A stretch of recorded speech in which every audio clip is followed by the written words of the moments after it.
No coach, no guru, no book, no philosophy, no parent can give you the right map that suits your life. And that's because the map is not the terrain. The terrain is different from the map.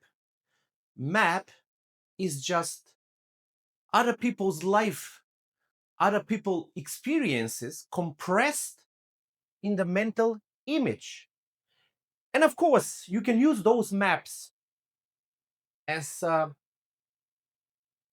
direction, something that you can try. But if you keep trying and collecting those maps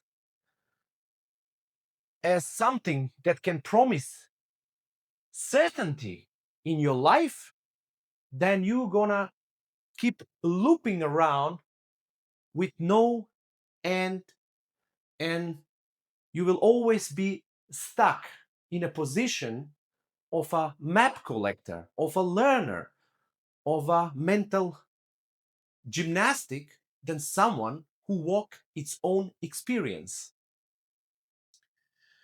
And my point here is, me included, and I can see many other people, what we are doing, we are collecting these maps. We are using these maps so we can find certainty, so we can find the right partner, the right job, the right country to live in, the right life to live, instead of looking what we experiencing here and now, what kind of life we have here and now, interacting with our environment. And only through interaction, only through experience, you are building your own map by walking the terrain. And that's why you have to go and try, meet people. Why? Because it's data. You're collecting data. You see what suits you, what expands you, what feels right for you, and you're building your own database. You're building, you're creating slowly your map, but only by walking the terrain, only by walking through life. Same with job.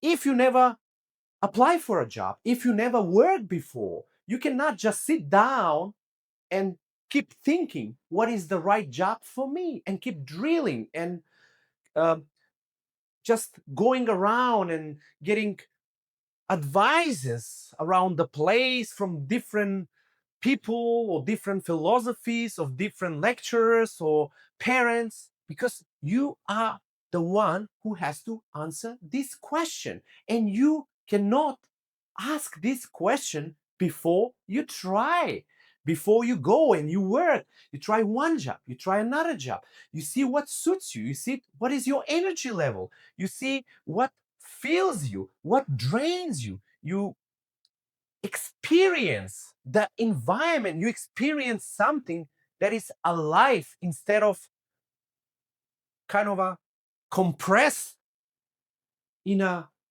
writing or in an idea. So the whole point is that you have to walk your life. You have to go. You have to make mistakes. You have to fail in relationship. You have to get fired. You have to leave job. You have to be burnout. You have to leave. You have to be kicked in the ass. And remember, whatever happens, it's your life. Amor fati. And you have to love your life. And you have to love your destiny. You have to completely immerse yourself in this reality. You can't just stay in your little room ruminating, thinking, collecting other people's idea, building up on your intellect, and looking for certainty, which will never come, because more you know, more you are paralyzed. Everybody who moves fast, everyone who takes action, They don't think, they act. They are based on pure instinct.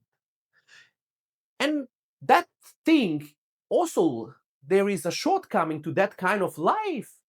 But I'm saying, you just have to go and try interact with life, interact with people, interact with your environment, see what suits you, feel it. That's most important. Feel it, and then take a rational little step that builds your life, that moves you to this labyrinth that sometimes can feel like an impossible task. And it only feels like impossible task because we are overthinking about it. We are trying to figure it out. We are trying to find the solution to all our problems. But we want to try this solution while we are safe in our home, ruminating, reading, instead of going outside. See what's going to happen. Fail, fall down. That's the best way to learn. That's the best way to be. You have unique circumstances. You have unique genetics. You have unique perspective on life. You are surrounded by different culture, different environment. So you have to really see what is going on around you and just make a decision. I'm going to go this way today. I'm going to try. I'm going to see what's happened. I'm going to get this data. And then based on real life data, I will make my next move, and then the next move, and then the next move. But if you just preparing for life, thinking about life, and not doing life, participating in life, then you're not living, you're not alive. You are in inertia. And that inertia, it just increases as the time passes. Because more you know, less you move. You are paralyzed by options, by insights, by thoughts, by doubts. And all of these can be useful. I'm not saying that it's not useful. You take, you try, but everything you take, you have to try it. If you don't try it, that it's not real. Only that it's lived and tried and taken action upon it, what is real and what is alive and what moves. Because you have to know you are a process and the process has to move.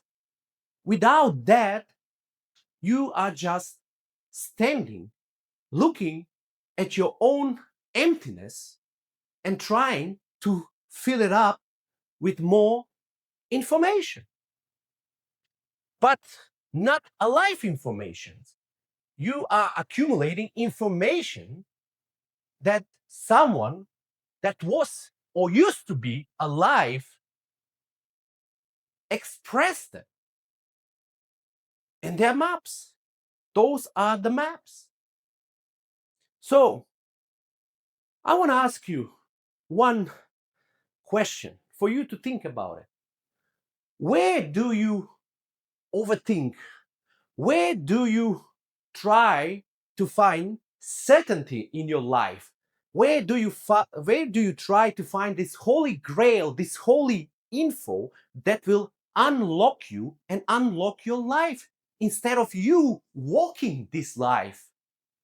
So once you ask this question and you think it and you see it for what it is, I'm imploring you, take that action, make that move.